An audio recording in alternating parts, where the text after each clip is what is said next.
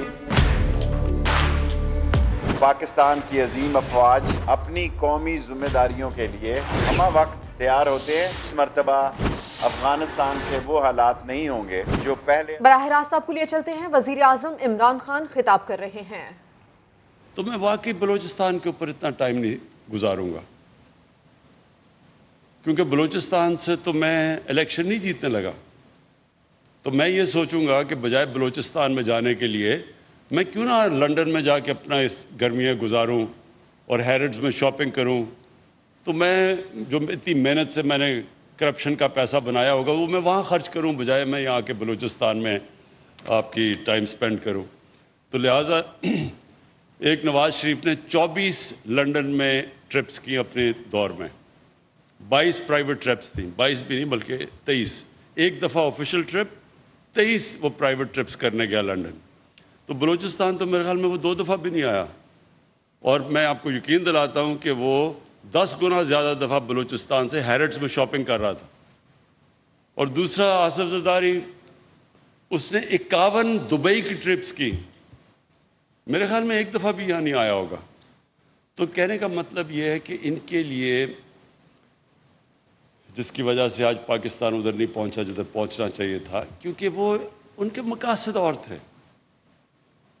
اگر کوئی پاکستان کا سوچے گا وہ ضرور بلوچستان کا سوچے گا۔ اگر وہ کوئی الیکشن کا سوچے گا،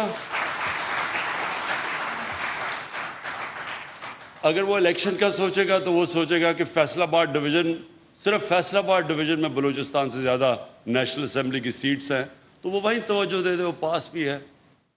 تو یہ ہماری بدقسمتی سے جس طرح ہمارا ملک ایوالو کیا ہے، یہ بہت بڑی ہماری، اگر آپ دیکھیں کہ ہمارے علاقے پیچھے رہ گئے ہیں۔ اب فاٹا سارا قبائلی علاقے کے اندر، جس طرح بلوچستان کی ہیومن ڈیولپمنٹ انڈیکس میننگ کہ کتنا انسانوں کے اوپر پیسہ خرچ کیا گیا، تو آپ دیکھیں گے یہ سارے علاقے پیچھے رہ گئے۔ ناردرن ایریاز ہمارے، ادھر کسی نے توجہ نہیں دی، کیونکہ ادھر سے بھی الیکشن کسی نے نہیں جیتنا تھا۔ تو وہ صرف ان ایریاز کو دیکھتے تھے، وہ کیلکولیٹ کرتے تھے کہ 5 سال میں یہ علاقے، ادھر میں پیسہ خرچ کروں، ادھر سے میں جیتوں گا، پھر واپس وزیر اعظم بن جاؤں۔